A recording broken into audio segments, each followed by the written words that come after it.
When CNN got the debate last night and they made the rules where microphones would be muted, the candidates would have 2 minutes to talk, 1 minute to rebut,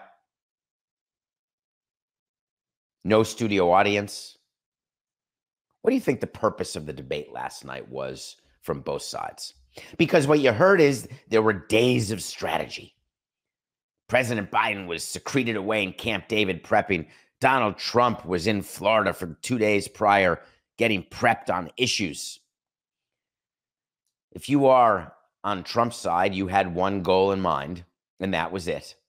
The goal was to make sure at the end of the debate that everybody looked at you and said, huh, you seem to have your marbles. Joe Biden's camp had one goal in mind. At the end of the debate, they wanted people to say, hey, I've got energy and I've got my marbles. That was it. This was not about understanding what they have or have not done on immigration, what their view is of Ukraine, Russia, the economy, Israel, though I'm going to get to some of this. Under my scorecard of I've got my marbles and the other guy doesn't, there was a clear victor in last night's debate, and it was Donald Trump. If your scorecard were based on false claims and lies, the clear winner was Biden, who lied himself plenty. For those criticizing Donald Trump for not answering questions, you're not a very good debater. You don't have to answer the question of the moderator. Donald Trump had talking points. He made them. The moderator said, in your 38 seconds remaining of your 2 minutes, would you like to answer the question we asked? And sometimes he did, sometimes he didn't. He doesn't have to. People are criticizing the Democratic Party for putting Biden on stage. How could you do this? Elder abuse, I heard someone say. If the Democrats had someone better who they thought would be able to win the presidency, when you know that incumbents have an advantage, a significant historical advantage, the Democratic Party, the Democratic leadership would have done something. What you heard last night is the Democratic leadership is now panicked. They are going to try to do something. They're going to talk to Biden and say, are you sure that you want to go through with this? Are you willing to step aside? Is there anyone, Michelle Obama, is there anyone who will step up and take your place? We can't win the election with your performance like that. And to that, I say, why not? When you cast your vote, you're not voting for just Biden or just Trump. You're voting for their administrations. You're voting for the people that they surround themselves with. I don't care what side of the aisle you're on. I encourage you to watch the 29-minute John Oliver on this year's election. It's 29 minutes of your time. It doesn't matter that he's extremely liberal and hates Trump. Watch and learn, and then do some reading. Learn about Trump, his administration, what he plans to do when he's president. Don't listen to the absolute insanity of, after I'm elected, before I take office, I will end the Israel-Hamas war. After I am elected, there will be no more Russian invasion of Ukraine.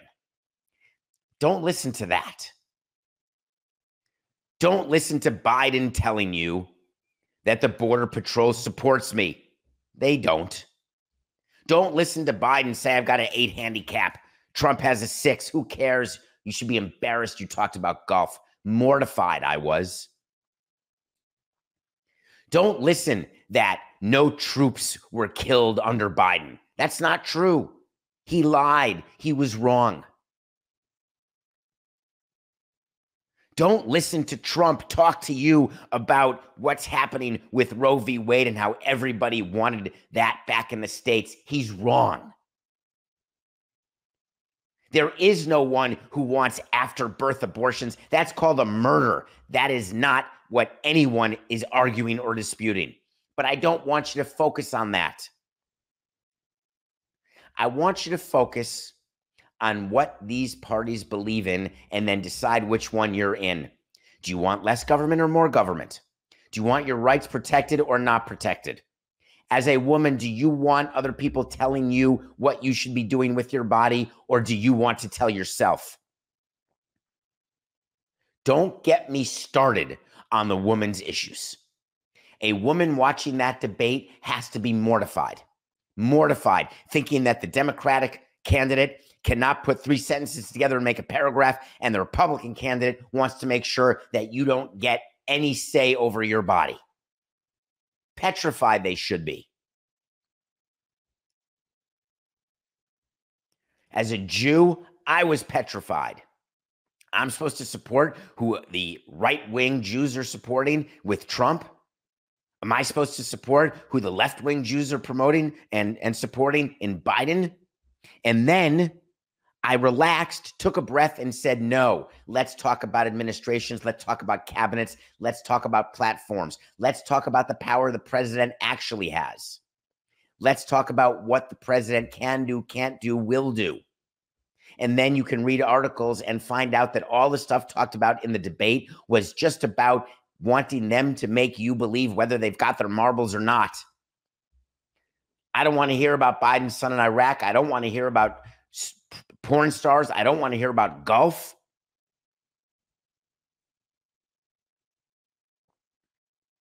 I don't want to hear Trump say that Iran had no money when he was president. It's just wrong. Am I upset that Trump didn't acknowledge what January 6th was and what his role was? Yeah. Yes, I am. He can be honest, but he can't be to his hard right base. But he can be honest about what that was, not answering what he would do if there were an election where he lost. Biden not being at all forthcoming about his failings as president, where inflation is, where the economy is, where we are with opioids. When did it happen that everybody was unwilling to ever acknowledge anything bad? The rose-colored glasses stagger me.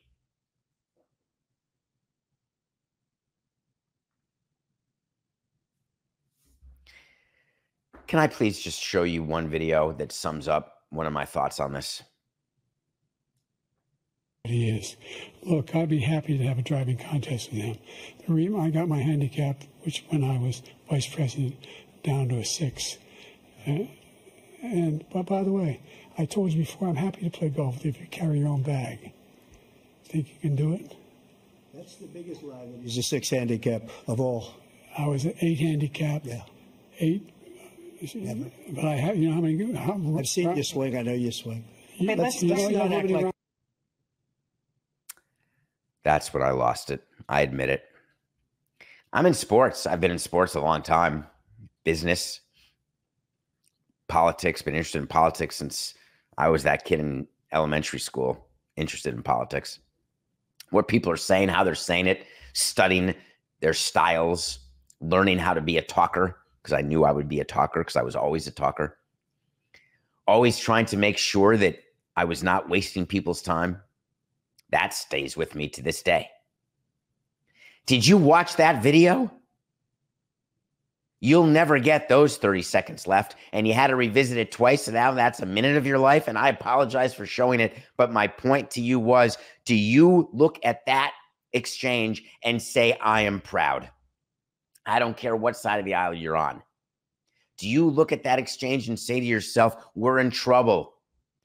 Don't be fooled. We're not in trouble. You need to vote for the party that best represents the way you believe you want to live and others around you should be allowed to live. You need to vote with a party, not a person. When you vote for a person, you are woefully over-indexing the power of the person. And I get it. I get that we tell you it's the most powerful office in the world. I get that we tell you it's one of the 3 branches of government. I get when we tell you President of the United States, Commander-in-Chief of the Armed Forces.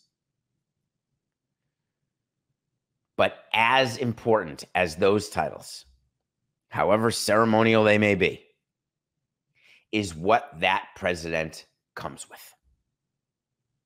So dig a little deeper. Read the extra article.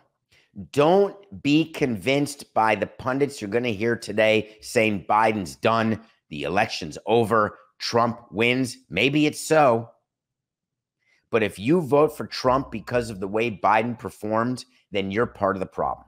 If you vote for Biden because you don't like that Trump paid off Stormy Daniels, then you're part of the problem. I want you to vote for a candidate because you understand the issues that each party represents, the power of the parties. Then decide what issue. If you're a single issue voter and your single issue is Israel and you believe that Republicans are better with Israel on Israel, vote Republican. Fine. If you're a single issue voter when it comes to women's bodies and women's rights, vote for the Democrat. Fine. If you're a single issue voter on the economy, vote for neither. Fine. It's not fine to vote for neither. You got to vote for somebody. In conclusion, as it relates to the debate, there will be a lot of fallout from this debate that will fade over the summer months, that will reappear as we head into the conventions and as we head into the next debate in September. Do not allow the noise surrounding the debate, including the pundits who are saying that the Democratic Party is panicked, including the pundits who are saying the Republican Party has its dream come true. It's the equivalent last night of a 20-point lead in the first quarter of an NBA. It doesn't matter. There's so much game left to be played. If Biden actually steps down, the Republicans will look at this day as the worst day in their party's history because they want to run against Biden. They don't want to run against a Biden replacement. So many more opportunities for you to educate yourself on the issues, not on the noise. Put the earplugs in and educate yourself.